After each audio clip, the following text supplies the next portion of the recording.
అందరికీ నమస్కారం అండి. స్వాగతం సుస్వాగతం మన ఛానల్కి.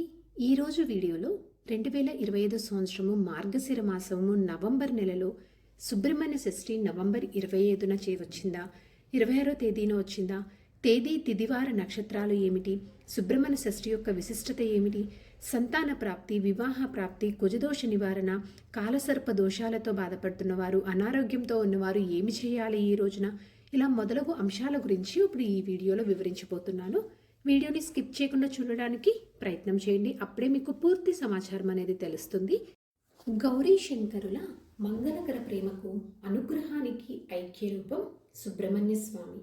షణ్ముఖుడు, కార్తికేయుడు, వేలాయుధుడు, కుమారస్వామిగా పేరు గడించిన స్వామి కారణజన్ముడు. ప్రతి ఏటా మార్గశిర మాసము శుక్లపక్ష షష్ఠి నాడు సుబ్రహ్మణ్య షష్ఠిని జరుపుకుంటాము. ముఖ్యంగా సంతానం కావాలని కోరుకునేవారు, వివాహపరంగా జాతకంలో ఏవైనా సమస్యలతో బాధపడుతున్న వారు సుబ్రహ్మణ్యేశ్వర స్వామిని ఆరాధిస్తారు. సుబ్రహ్మణ్య షష్ఠిని స్కంద షష్ఠి అని కూడా అంటారు. సుబ్రహ్మణ్యేశ్వర స్వామి జన్మించిన సందర్భంగా సుబ్రహ్మణ్యేశ్వర షష్ఠిని మనమందరము ప్రతి ఏటా జరుపుకుంటాము.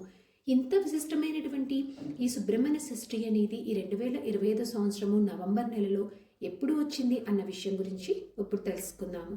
స్వస్తి స్త్రీ చాంద్రమాన శ్రీ విశ్వావసు నామ సంవత్సరము దక్షిణాయనం హేమంత ఋతువు మార్గశిర మాసము శుక్లపక్షము షష్ఠీ తిథి ప్రారంభ మరియు ముగింపు సమయం చూసుకున్నట్లయితే నవంబర్ 25, 2025 మంగళవారము రాత్రి 10:56 నుంచి ప్రారంభమయ్యి నవంబర్ 27, 2025 గురువారము అర్ధరాత్రి 12 గంటల వరకు షష్ఠీ తిథి అనేది ముగుస్తుంది. సూర్యోదయానికి ఉన్నటువంటి తిథిని ఆధారంగా చేసుకొని ఈ సంవత్సరము సుబ్రహ్మణ్య షష్ఠిని నిర్వహించుకోవాల్సినటువంటి తేదీ నవంబర్ 26 బుధవారం రోజున. ఈ రోజు నక్షత్రము శ్రవణ. నవంబర్ 27 రాత్రి 1:32 వరకు ఉంటుంది.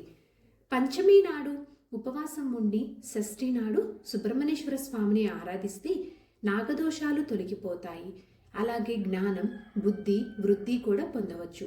కుజదోషాలు ఉన్నవారు కూడా సుబ్రహ్మణ్య స్వామిని షష్ఠి నాడు ఆరాధిస్తే చాలా మంచిది. ఈ రోజున ఆ కుమారస్వామిని పూజించడం వలన భగవంతుడి రక్షణతో పాటు అనుగ్రహం కూడా ఉంటుంది. పెళ్లికి అడ్డంకులు వస్తున్నవారు, సంతానం లేనివారు, కాలసర్ప దోషం ఉన్నవారు సుబ్రహ్మణ్య స్వామిని ఆరాధిస్తే మంచి జరుగుతుంది అని పురాణాలు, పండితులు, పెద్దలు తెలియజేస్తున్నారు. అయితే ఈ రోజున వారు ఏమి చెయ్యాలి అన్న విషయం గురించి ఇప్పుడు తెలుసుకుందాము.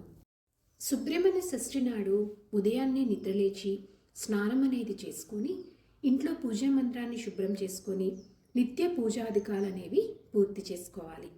పూజలో భాగంగా సుబ్రహ్మణ్య అష్టకము, భుజంగ స్తోత్రము విధిగా పఠించాలి. ఈ రోజున ఉపవాసం ఉండటం చాలా మంచిది.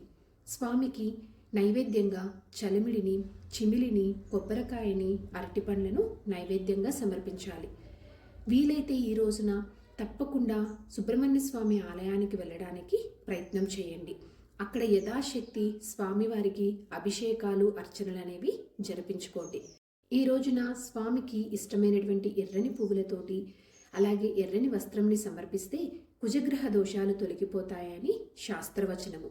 ఈరోజు సుబ్రహ్మణ్యేశ్వర స్వామికి విశేషంగా పాలు, పండ్లు, పువ్వులు, వెండి పడగలు, వెండి కళ్ళు మొదలైన మొక్కుబడులని సమర్పించుకుంటూ ఉంటారు.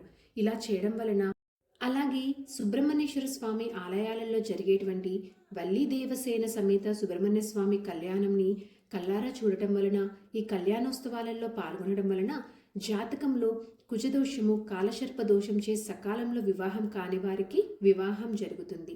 సంతానం లేని వారికి సంతానం కలుగుతుంది. అంతేకాకుండా సుబ్రహ్మణ్య షష్ఠి రోజు చేసేటువంటి సుబ్రహ్మణ్యుని ఆరాధన వలన నేత్ర సంబంధిత వ్యాధులు, చెవి, గొంతుకు సంబంధించిన సమస్యలు, చర్మ వ్యాధులు తొలగిపోతాయని పురాణాలు, పెద్దలు, పండితులు తెలియజేస్తున్నారు. సో పరమ పవిత్రమైనటువంటి ఈ సుబ్రహ్మణ్య షష్ఠి పండగ రోజున మనం కూడా ఆ షణ్ముఖుని పూజిద్దాం.